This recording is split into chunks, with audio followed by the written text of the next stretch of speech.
Ассалаумағалейкум достар. Біз қозғалыс кезінде терлейміз. Бұл табиғи процесс.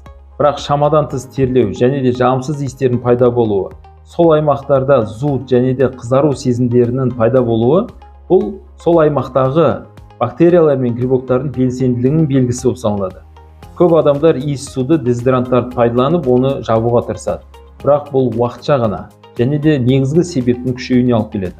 Ал біздің Greenleaf корпорациясының Courage антиперспирантты дезодоранты мен Wolf Venom деп қасқыр уы деп аталатын спрейіміз негізгі себептерді жоюға тырысады. Courage бұл тері бездерінің жұмысын табиғи реттейді.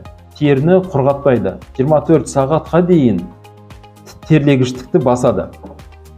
Ал Wolf Venom құрамдағы бактерия мен грибокқа қарсы белсенді заттардың арқылы тердегі микробтар мен бактериялар грибоктарды жойып, иістің шығуын төмендетеді.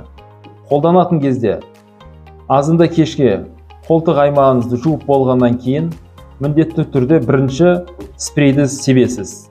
Спрей кепкеннен кейін артынша Courage антиперспирантын жағып қоясыз. Осы әдістерді қолдану арқылы сіз жағымсыз иіс пен артық терлегіштен құтылатын боласыз.